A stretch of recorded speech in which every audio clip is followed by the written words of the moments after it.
Hello and welcome. This is part 5 of the GTK4 GObject tutorial.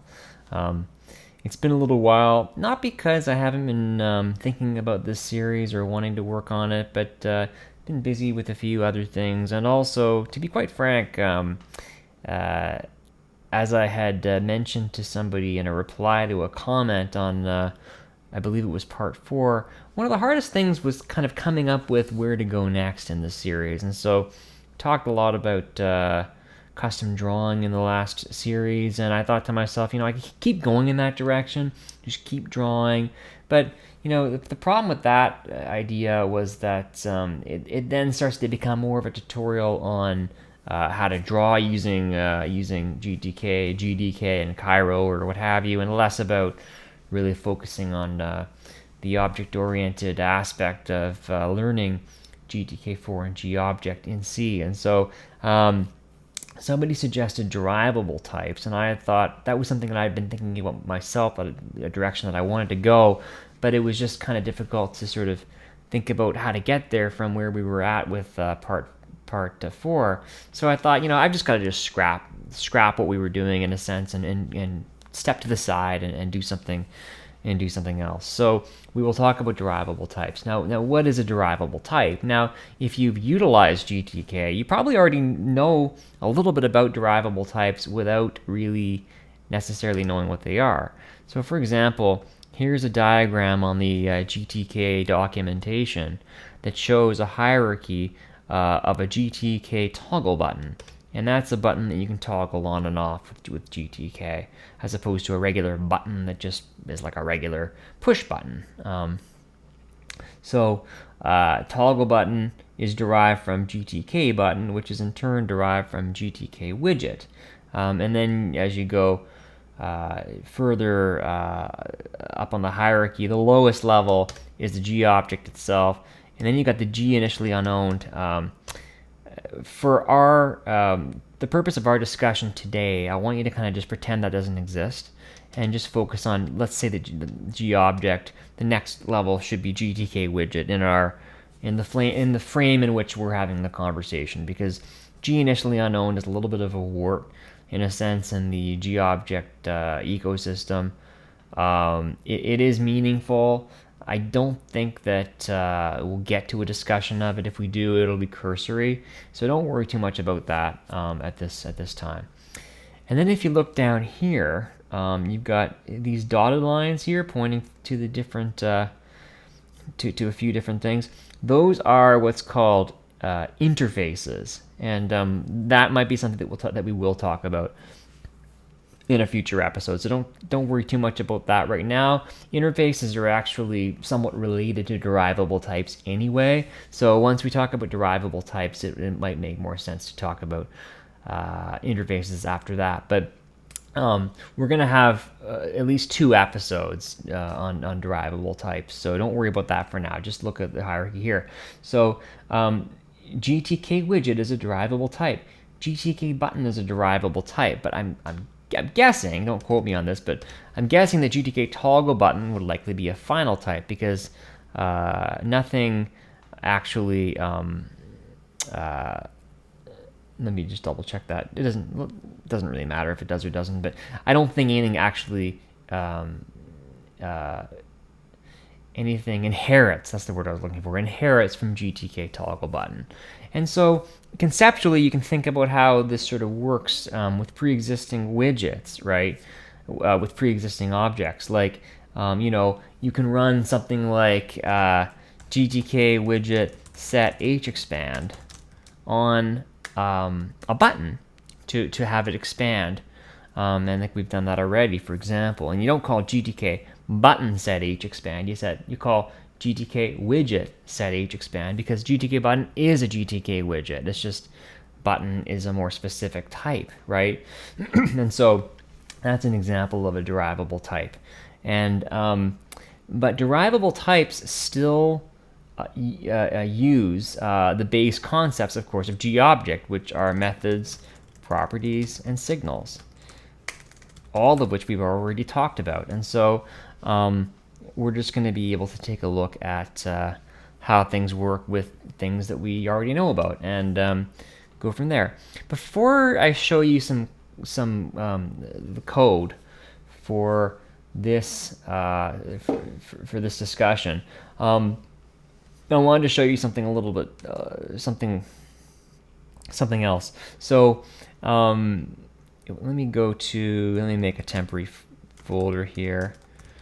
I'm just gonna call it GTK script because I just don't want you guys to see any private files here, of course. So we'll go to that folder. Now I have this on my GitLab repo now. So let's see here. Is it custom widget template? Oh, I know why it's not there. Just bear with me for a moment. I'm gonna have to check out the master branch for a moment. GObject fun, custom widget template bash, and then so I've created a script, a bash script that it's kind of lazily done, to be honest with you, but it does work. If we open it, you see all these lines here. Everything past here you don't edit, and you set some bash variables here at the top, and then it'll go ahead and generate some code for you. So using our namespaces from before, you've got demo widget, and it was a GTK widget was the parent that we derived from, and you have to specify a couple of things there. Properties equals 1 means yes, we want our object to have properties. You could set that to 0 if you don't want them to have properties, and signals is equal to 1. Again, same thing, but for signals, you could set it to 0. Now, derivable equals 1. If you set that to 0, it'll make it a final type, and if you set that to 1, it'll make it a derivable type. So let's just generate some code real quick. Let's just still call it demo widget, just to keep it consistent with the last video. You'll see in a moment we're going to be using different namespacing for the actual example, but just to show you how I got some code started here, what you do is you just run the script, and then now you see we've got demo widget.c and demo widget.h, and that was based upon the namespacing that we use. So if you take a look at the header file, you'll see that it looks quite familiar, except that for a derivable type, there's a different macro and different things there. So don't worry too much about what the code actually says. I just wanted to show you a new thing that I had crafted to get some code generated if you'd like to try that out. So that's a bit of a side note. So let's actually look at the code for this video. So I'm going to check out part 5a. Okay, and so in order for us to create our derivable type, what we're going to do is we're going to create a derivable type called a demo animal, and then we're going to create a final type called a demo cat that inherits from demo animal. Okay, which, you know, if you think about it conceptually, it's just a silly example. And this video, we won't be getting into any visuals. It'll all be happening just with some dummy code that will just print things to the console. But it should give you an idea as to how to start. Then in the next episode, we will do some visuals with it. So you can imagine, I mean, animals, right? They can, they all have certain things in common. Animals will all have a name. I guess it's really more of a pet than an animal in this hypothetical, but we're going to go with it. Animals have a name, and they can do certain things. But for example, only a cat will meow, for example, right? Or only a cat will purr. But an animal will come when you call it. It'll have a name, stuff like that, right? And so all cats are animals, but not all animals are cats. And so that's a pretty easy way. And you could just as easily, if we wanted to, have a demo dog and a demo horse, whatever. But we're not going to do that today. We're just going to create a demo cat. Okay, so but before we craft the cat, we need to craft the animal, right? The base class. And so how do we do that? Well, not too much different than creating a final type. We're going to go ahead and create a header file. The main first difference that you'll see is that instead of saying GDeclare final type, you'll say GDeclare derivable type. And then the rest of the syntax is about the same. You can always check the documentation to verify, of course, right? And then already with the next sets of lines of code below, we're already getting a little bit different, right? And so I put a comment here, class declaration. In a final type, what actually happens behind the scenes with GDeclare final type is that it actually, behind the scenes, puts in some code like this, but it locks you in, and what it does is it does something like this, and it would just do struct demo animal class. GTK widget class is the parent class stuffed into that struct, and then it's closed off. You can't add anything more to it, and so that gets generated for you. And if you try to go ahead and do something like this, you'd get an error about redefining what the struct is, because it's already done, right? And so that's where a final type differs from a derivable type. With a derivable type, you can it allows you to go ahead and create what's called virtual functions. And so all animals will be able to come, and they'll all be able to make a sound. You know, what that sound is will depend on the animal. And there will also be other things like properties and signals, but that's not defined here. That's defined in the source file, right? And so you basically craft the virtual functions by putting function pointers in the struct that represents the class, demo animal class, okay? And it has to follow this format. You can't call it foobar class or something else. You've got to stick with this first parameter here, followed by the word class. You cannot deviate from it. And then, like I said, we've created these two virtual functions. And then, because a derivable type has a distinction from a final type in that you can poke around with the internals of the struct of the class, it's idiomatic when using GObject to put padding in. And what you do is you just declare gpointer and create an array of 12. I mean, that number's arbitrary, but 12 padding gpointers. And that way, if you know, let's say that we create demo animal version 1.0, right? You could always create a 1.1 that doesn't touch this stuff, but adds more. Like, and let's see, you add another one here called whatever. You would then have to decrement this number to 11 because you've utilized one of the further slots in a way that you have, right? And so that allows you to add to the struct later on without breaking ABI. But we're not going to do that right now. We're going to keep the padding there. It's actually sometimes useful to put a little comment saying started with 12, and then that way if you add later on and you start decrementing to 11 and 10, you know what you started with. And so if you add you know, a couple more, you know that the numbers need to work out, right? But I'm not going to do that right now. And the method declaration's exactly the same as for a final type, okay? So let's quit that. Let's check the demoanimal.c file.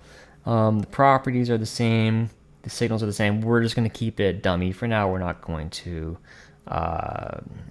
define any of these things. I just want to get some basic compilable code up and running for a very base derivable type. Okay, and like I said, all animals have a name, and so for now that's the only member that we're going to put in the instance struct itself. But when you are using a derivable type, right, you don't actually have an instance structure in the C file that follows the same format as with a final type. So with a final type, you would go struct underscore demo animal, and then blah blah blah, and then close it off. And then what you're able to do is later, like let's say you have the car star name in there, you can do things like self arrow name is equal to blah blah blah. But you can't do that with a derivable type. And in fact, the macros will actually close off the instance structure to disallow you from doing that. So to get around that and to create your own data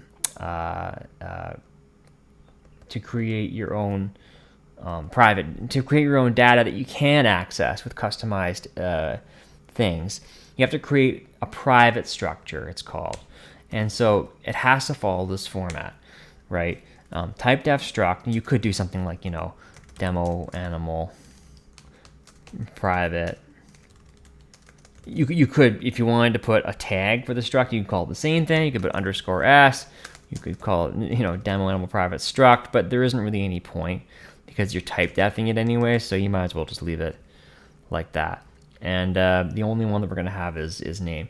The reason for this is because derivable types need to suck in the struct of what it is, of what its ancestor is. And so if you start adding to this, if you were to add to the actual demo animal, not private, but the actual demo animal struct, then you keep breaking ABI every time you add to it, because you're changing the size of the structure itself, and then all the alignments get and all that stuff gets messed up. So that's why what they do is they end up putting a pointer to the private struct, which will always just be a size of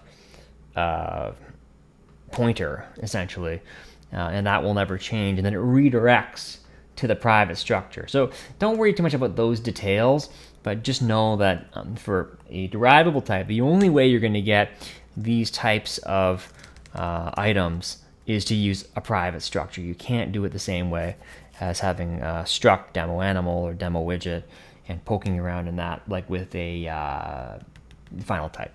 And so instead of gdefine type, we do gdefine type with private, okay? Because if we didn't, then we wouldn't be able to have a name or anything. If you just did gdefine type, you'd be stuck with no data to poke around with. So gdefine type with private, and then it follows the same format of the namespace followed by the object, and then in the lowercase format, and then the type that you're actually deriving. And if you use the script that I showed you before, that'll all be filled in for you, okay? So the getters and setters are the same. It's all boilerplate right now. We haven't filled any of that out. Get properties the same. We're just going to leave the instance init function, which is the same as a final type, the same. And in fact, I'm pretty sure all of this code at this stage of the game will be pretty much the same as a final type. Yeah, there's nothing special at this stage that goes over and above what you would do with a final type. Okay, so that's the base. Did I change anything? Okay, whatever. That's the base code right there. And if we build that and run it, we're not gonna really have anything visual happening in this whole episode. So it doesn't crash. It pops up a window, And this window technically has the demo animal widget in it, which is just a blank widget. It doesn't do anything.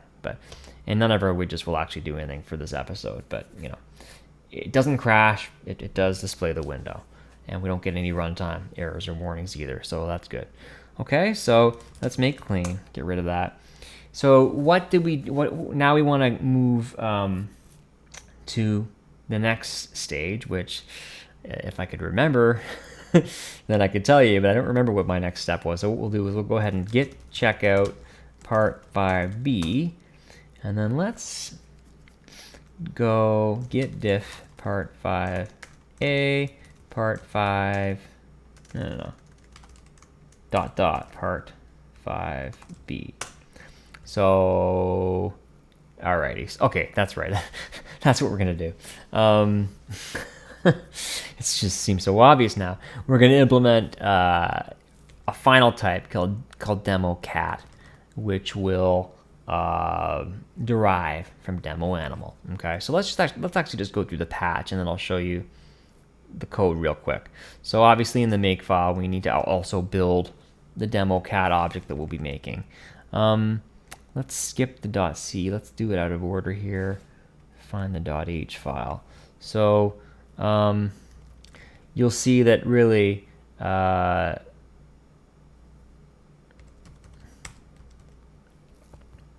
actually, I lied. Let's not do it this way. It's because there's too many new files that were created. It doesn't make any sense. Let's take a look at the demo cat.h. And so it's a final type, just like we were working with before, except we're not going to put GTK widget or any of those things. We're going to put demo animal as the type that we're deriving from, and that's how you do that there in the header file. The rest of it's the same as what we've already worked with. We're going to include demo animal.h because demo animal.h already includes the GTK headers that we need, so we don't have to define those again. Okay, so that's the header file. Now let's check the source file. Actually, let's see if there's let's check the source file. Actually, let's see, git diff part 5a part 5b demo animal.c. Nothing, no difference. Okay, just wanted to make sure I didn't make any changes there. So let's take a look at the demo cat.c file now. So you're going to notice that it's quite familiar to what we worked with before. So we're going to include the demo cat.h because obviously that's the header file for our new object, which is the demo cat. The gdefine type again is the equivalent to the gdeclare final type in the header, but this is the source file version. Just a quick refresher on that. But again, only difference is that we're deriving from demo type animal and not GTK widget or anything else.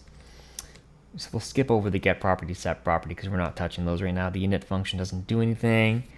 The dispose, finalize are just the boilerplate that we've already seen. I've commented out the property code here because we have the same boilerplate in the animal and the cat, and that could cause a clash because I don't think you can have properties in a derivable and a final type that have the same name. And I'm pretty sure you can't. And even if you can, it's a terrible idea. So we're just going to comment that all out for now. And then the new subroutine is the same as what we've always seen. So and then the only thing I forgot to point out was that when you're defining the GObject final type with a demo cat, you're going to want to make sure that you put the demo animal as the parent instance and not a pointer, because you're shoving the whole struct essentially at the front of the demo cat struct. But again, because this is a final type, we're not doing the private stuff for this. We're doing this in the same way that we did before with a struct underscore of the type name, right?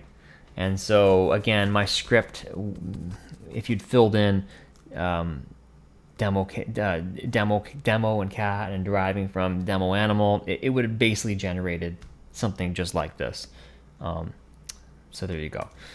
and it doesn't do anything. And you'll find, in fact, if we make when we actually run it, it's completely the same visually and in terms of the output as before, because really we've not done a darn thing. We've just created the demo cat object that inherits from that derives from the demo animal, and we're just making sure that it compiles, and we're just making sure that it actually works. I did in the main.c file change animal to cat, and let me actually just show you. Git diff part 5a part 5b main.c, and so you can see the diff right there. All I did was I changed include demo animal to demo cat. Instead of the animal, we put the cat, and instead of this subroutine, we put the cat demo cat subroutine, and same thing goes here. We're just appending the cat rather than the animal to it. Okay, so that's why it doesn't look any different. Nothing else happens. Okay, let's make clean. So this, I've broken these parts up more than in prior episodes, because I really want to show you the step-by-step of how we build upon these concepts, right? So nothing happens, just shows that we can do it, builds one object based on the cat, based on the animal. It compiles, it runs without errors, just to show you that that's how you do it with the base code to get it up and running. So haven't done one of these in a while, so I'm still getting used to explaining things while I do them again. So if I git checkout part 5c, now I think might be a good time to just show you the diff, because part 5b part 5c, let's show you this first. And so we're going to now actually go ahead and implement the name property, and we're going to go ahead and do that in the animal file. Okay, so just make a mental note of that, right? We're not touching the demo cat C file to implement this name property. So we got rid of our boilerplate prop1, and we've replaced it with something that'll be called name. And basically what you do is I'll show you how this piece here works in a moment. But basically what you have to go ahead and do is access the private data from your struct, from the animal private struct, in order to get access to the variable, but I'm trying to think of the term I'm looking for, the string in this case, that we need to actually manipulate in order to set the name and get the name of the animal. Okay, and so I'll show you that in a little more detail, but just going to take you through the differences here, so how we've implemented that. And then what we're going to do is in the main.c file, we're just going to show a couple of examples of getting the animal's name on the cat object, right, and setting the name on the cat object. All right, so let's see, what should I take you through first? I think what we'll do is open demoanimal.c, and so you've seen the patch, but let me just show you what we've gone ahead and done. So I think we should scroll down. Sometimes, like I said in prior videos, working with C, sometimes you kind of have to go backwards. So we have implemented the property somewhere along the lines over here. So what we're going to do is create the name property, and I won't take you through how this function works. We've used it before, but it's going to do all these things in the standard way. And so what we do is the name variable is set now. We already set this, but we're going to utilize it now. It was set in the private structure. So what we need to do is when we're implementing the get property and the set property function for the name property, we need to be able to get it and set it by pulling from and plugging in the private structure. And how do we do that? Well, what we do is in a set property function, for example, right below the self, we grab access to the private structure by creating a pointer called priv, and it's of type pointer to demo. It's of type demo animal private star, and there's a function, and this function here, demo animal get instance private, is auto generated by the macro, so it will be there.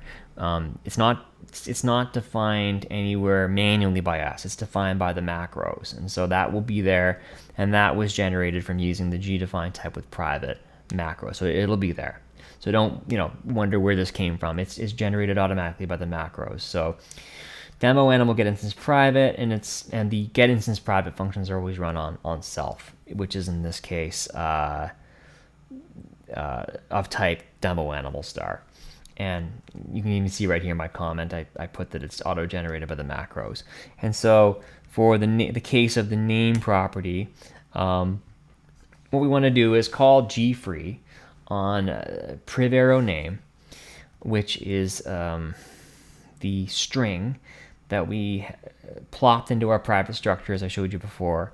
And because we can't just keep grabbing the set property const char star string that's passed, that'll be passed to our setter function, and just keep allocating new memory and new memory and new memory for the new strings. We need to actually free the prior memory that was allocated before. So you call gfree on priv arrow name, and gfree is different than regular free in the sense that if the pointer that you're calling it on, it takes a G pointer.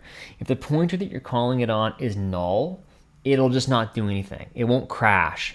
Like if you call regular free on a null pointer, it'll crash. But gfree detects that and just silently returns. And so you don't need to check to see is it null or whatever the case may be before running it. It does that already.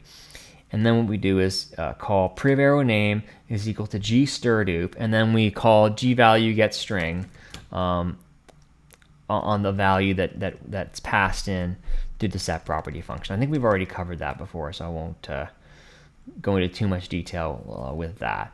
And then we need to notify that the property has changed, because it wouldn't know otherwise that you've just you've changed a string. Great, but we set explicit notify, so you need to notify there. You could also do GObject notify bracket, and then you call the one where you specify the name of the property, but this is the way that I prefer to do it, and we're already keeping this array around anyway, and so it's just more efficient to do it that way. And that's it, okay? The default is boilerplate. We've already covered that anyway. Get property, thankfully, is a lot simpler, because to get the property, all you really need to do is return all you need to do is just look at the private structure and just tell GObject what the string is, basically. And to do that, you call the get property function is going to give you a G value star, right? We've already covered this, but I'm just going to refresh. So we need to set that G value star to whatever priv arrow name is, okay? So that's how we're going to grab and get the property when that function's called. I think that's it. Yes, it is in that file. Okay.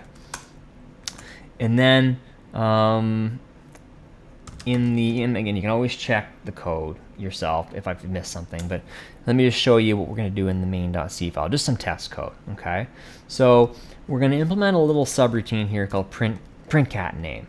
Okay, and it's just a helper function.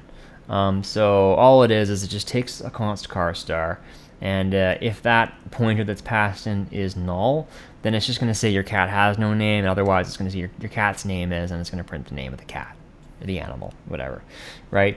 And you know, that's pretty simple. Nothing to do with GObject there.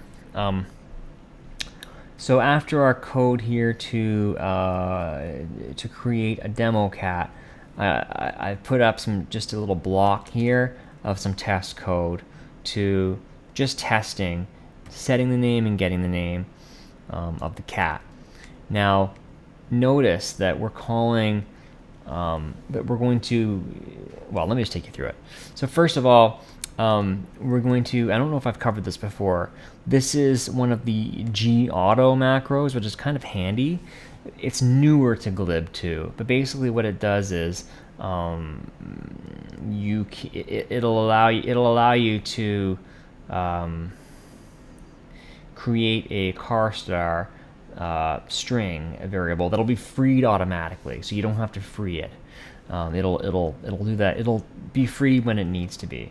So what you do is you just do GAutoFree, which is a macro, and then car star name as you usually would to create a character pointer, and then so we're going to call GObject get. And remember that we never created a name property in demo cat.c. We only created a name property in demo animal.c. So remember that we didn't go ahead and create this property in cat. We created it in animal. But that's okay because a cat is a type of animal. So for that reason, you can call GObject get, and then GObject get is a standard GObject function, takes a G pointer, which needs to actually be a GObject, okay? But that's just for C convenience, so it allows you to take a G pointer, and then the name of the property, and then the address of, sorry, lost my train of thought. The address of the character pointer that you want to plug the property into, and then null just says that we're done getting properties, right? If we had like 10 different properties, you can go like, one, a pair right here, name, and then another pair, and another pair, another pair, another pair, up to 10 times, or whatever the case may be, and then you put null to say I'm done grabbing properties. So that's why you put the null on the end there. But in this case, we're only grabbing the only property that we have, so it's name of the property in quotation marks followed by the character pointer, and then null to say done grabbing properties. And we're pretty sure that that the first time we say GObject get under a cat, the cat has no name. So that's our theory anyway, because we never did do anything to set the cat's name or the animal's name of the cat object. And so that's our theory, is that it'll do that. So then we're going to call GObject set, and I'm going to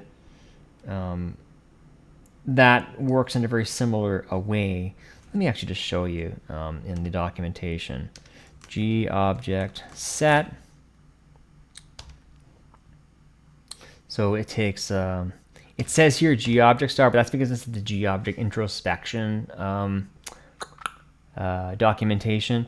If we looked at the developer old documentation or the header file itself, you'd see that it actually, the C function actually takes a G pointer. It doesn't take a GObject star, but whatever. I don't want to get into that right now.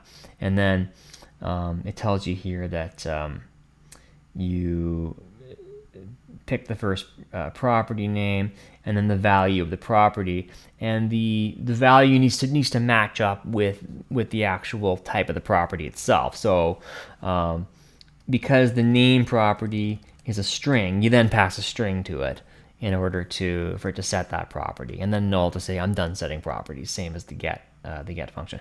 So once we set it, we're going to get it again just to see if it's changed, and then we're going to print the cat name again. The rest hasn't changed, so I'll just I'll quit that. Let's just run make clean make just to make sure we didn't leave anything in place. So I'm going to run the main file.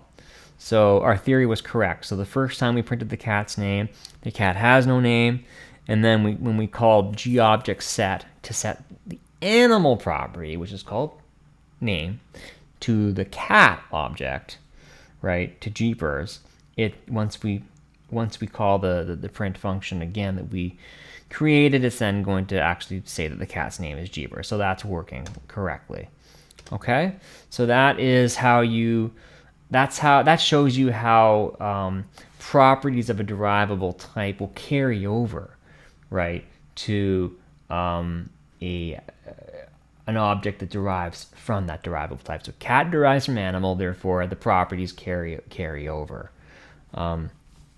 You could also create a subroutine if you wanted to in the demo animal file called demo animal set name, for example, for convenience sake, rather than calling GObject set. But this is a GObject tutorial, so I want to show you some of the GObject functions. But if you were creating a nice public API for people to utilize, and you might want to do that because people are kind of used to having all those subroutines with when working with GObject and GTK. But we're not going to do that right now. So, what part are we on? Okay, part C. Not bad. We're doing okay. So let's move to part D. I'm going to make clean. Git checkout part 5D. Let's do a git diff. I don't really remember what I did for this now. Okay, I took away that comment. I'm not going to worry about that. Okay, so we're going to talk about how you go ahead and implement a virtual function. So remember at the very beginning we talked about how all animals can make a sound. Excuse me. Well, and I think we said all. What else did we say? All animals can come. No, that's the wrong thing. Demo animal.h. We said all animals can come and all animals can make a sound. So we're just going to be lazy and just implement the make sound function. So let me go back to that diff there. So we're going to in the cat object now, we're going to go ahead and implement the make sound virtual function, because we didn't actually make it do anything. We just said, look, there's a virtual function called make sound that exists for animals, but there's no default, right? So what we could have done is we could have defined a default that just says like a ... or something like that, like an animal, a typeless animal just says ... because it's silent because you don't know what it is or something. But I wasn't that creative. I just made it unimplemented, and we're going to implement it in the cat object. Okay. And I'll just take you through that. I don't think that's I want to really show you the diff too much, but we're going to delete some of this print cat name code from the prior example, and we're now going to test actually making the animal sound through the cat object. So, because I have a really terrible memory, I'm going to check to see, okay, democat.c is what we want to take a look at. Democat.c, okay. Let's go to the top. So the question is, right, how do we go ahead and implement a virtual function? So let me actually open the demo animal.h file in a new tab.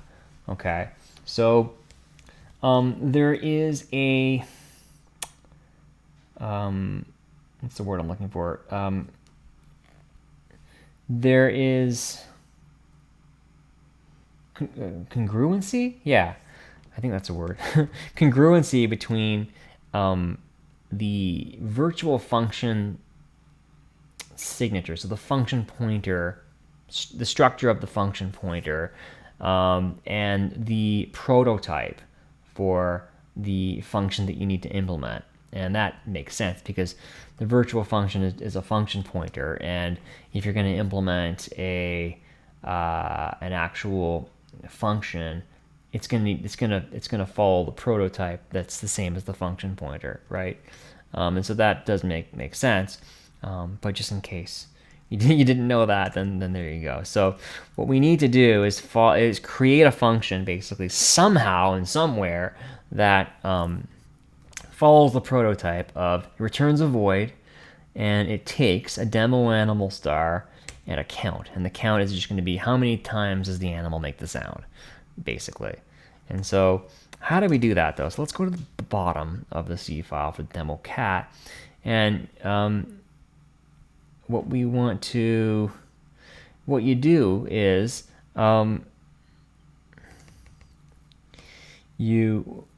so we've got this object in the class init function. We've got this object class thing, right? But that is of type GObject class, right? And so there's nothing called make sound in the class called GObject class. That only exists in the class called demo animal class. But because our object class is of the type demo animal class, we can cast object class to demo animal cat class using this macro, which was again defined for us by the macros. And arrow make sound is equal to some function that follows that prototype. And it's somewhat idiomatic to call that real and followed by the name of the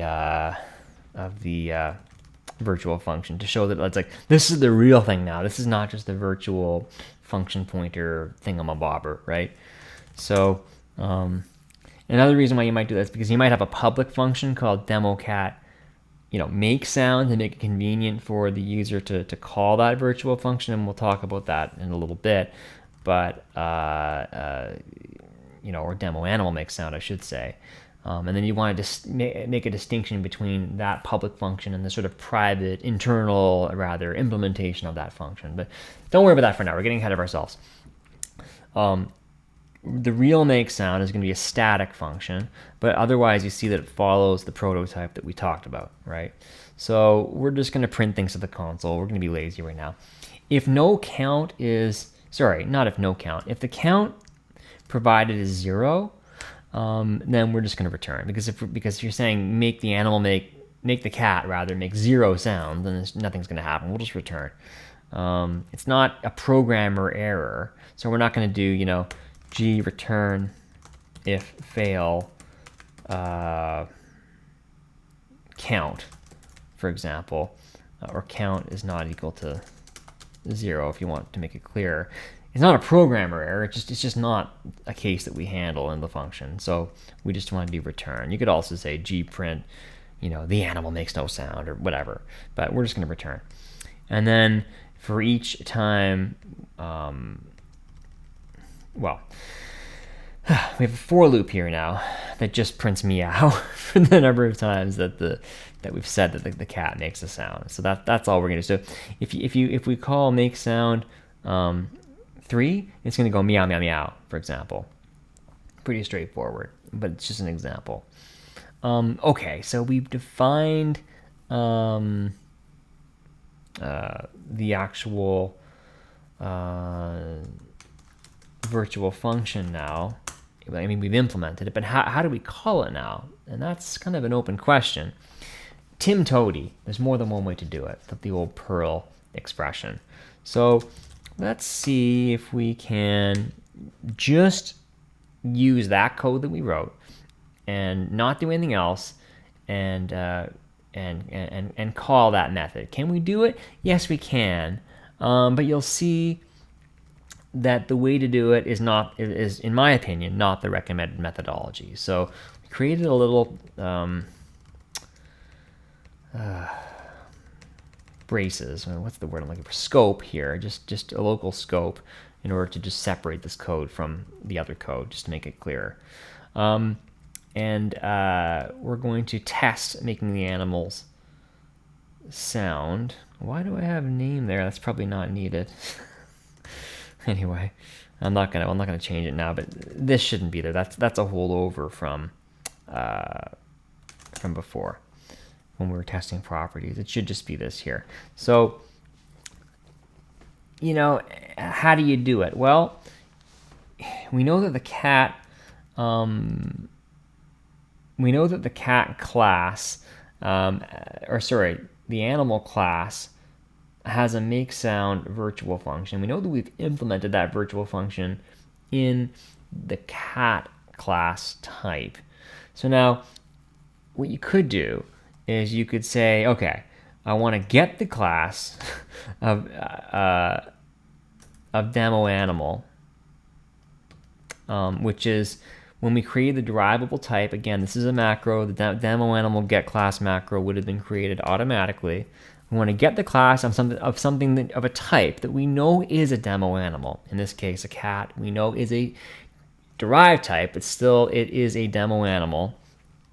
We're going to get the class, which we know will be demo animal class, and then we want to call the make sound virtual function, and then we need to cast cat, because cat is of type GTK widget, to demo animal, and then we call the count, which is 3. So does it work? Well, let's see. Let's just quit everything here. Make clean, make main, meow, meow, meow, right there. You see, so it works. It works. But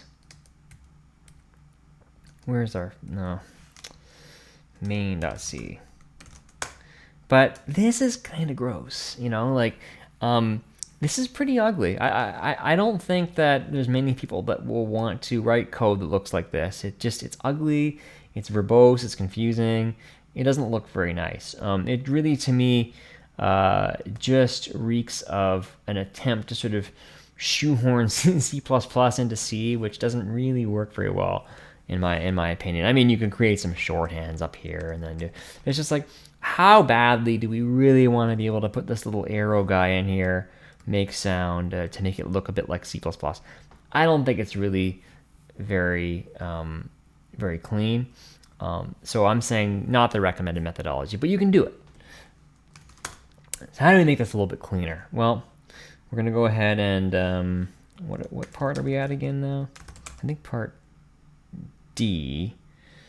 I'm just going to stash that change for now because it's going to get too messy if I keep my change around. So let's go git checkout part 5E. How many do we have altogether?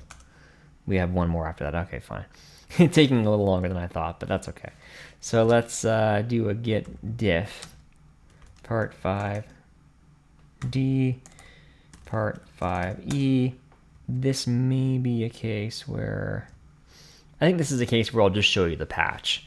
Okay, so what we can do is, in the demo animal.c file, we can go ahead and create a nice little public function called demo animal make sound. Okay, and then you're then going to want to put it in the header file too to make it visible, publicly visible. But we'll get to that in a moment. So the code basically looks like this. We call it gReturnIfFail because it's a public function. So you just want to make sure that whoever's coding this is kind of gets a bit of a reality check if they accidentally pass something that's not a demo animal actually to this function. They'll get a nice runtime warning and it won't work. And then what we want to do is we want to make sure that the actual virtual function is implemented, because it's not implemented in the base class. It's set to null by default.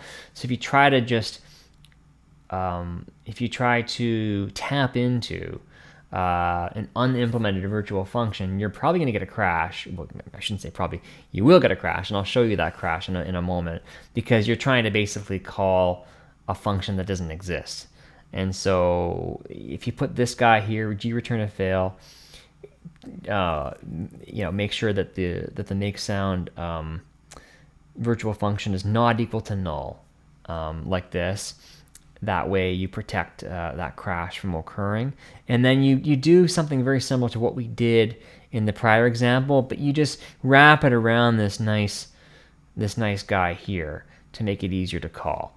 Right, so it's the same basic idea, but it's just you're creating a nice, convenient public function, public method, I guess you could call it, because it's the make sound method, really, demo animal, but it's wrapped in a C subroutine to make it cleaner to run. And then what we do is, like I said before, you need to actually add that prototype to the header file so that it's actually publicly visible if it's included. And then I'll get to this in a moment in the demo cat function. Right, why? Oh, never mind. This is just a little note to myself. I'll show you. I'll show you that in a minute. So, where were we here? And then we're going to go ahead and actually call.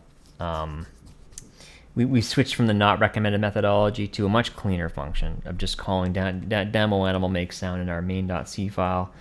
You just cast the cat to a demo animal. It's like you're utilizing GTK. It's nothing unfamiliar. And then now that we've switched to a cleaner method, we're going to upgrade the number of meows and have the cat meow 5 times. Okay. So what should we take a look at? Let's take a look at the let's take a look at the demo animal.c file just for a moment. And this protects us. Okay, let's keep this in place for now. Why don't we go ahead and take a look? Is it the main.c file? No, it's the demo cat. Well, sorry, I'm getting. So here's where we make the sound. Straightforward. Let's take a look at the demo animal. .c file. Okay, so I said that this sanity check is recommended. So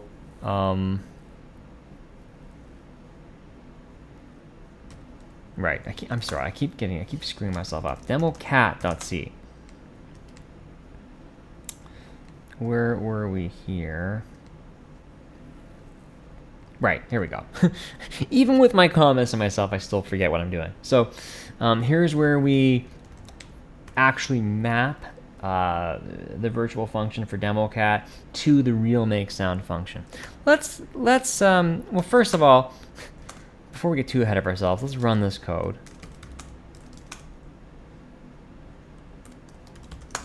And now you see it works. The cat meows 5 times. We get our blank window, whatever. Now let's take a look at the demo cat.c file and start changing things around. So let's see if we no longer implement the virtual function, doesn't exist now, right? So comment that out. So, but let's say that we still try to call demo animal make sound on the cat. Make. We actually get a somewhat related but somewhat unrelated warning saying that, look, you've defined a function, but you've never actually used it, and that might be a good signal that we have done something wrong. But I think in this hypothetical, we probably wouldn't get a warning like that if we were really testing this, because we wouldn't have actually defined the function at all. But in this case, we have, and we just commented out the mapping of it to the virtual function just to show what'll happen.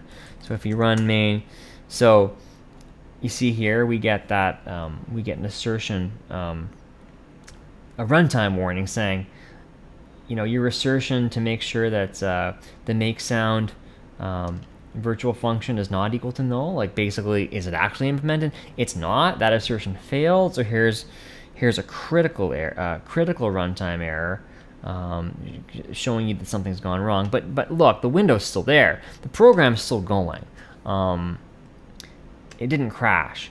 And so, in my opinion, a runtime error sucks. You don't want to get them, or you don't want to get one if you expected something to happen, like 5 meows. But a crash is obviously a lot worse than a runtime error.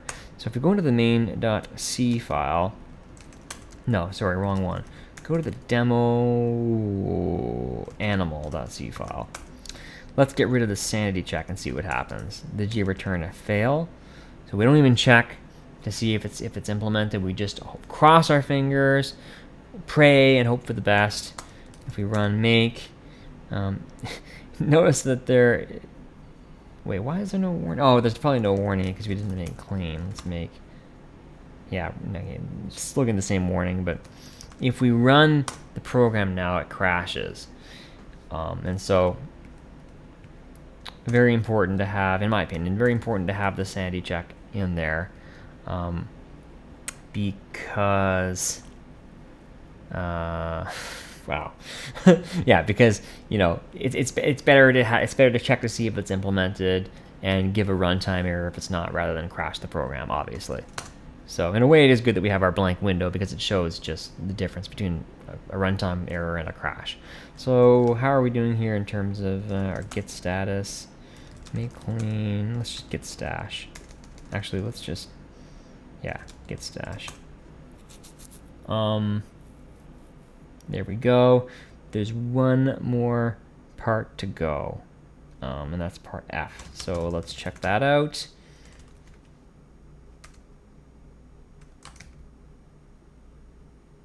Is that right? Yeah. Let's do a diff. Right, okay. So now we're going to show how, I mean, this is actually probably the most straightforward part of this video, but just to show, how you might, because you might be thinking, kind of, what's the point of this? But it's like I said at the beginning, if you think about your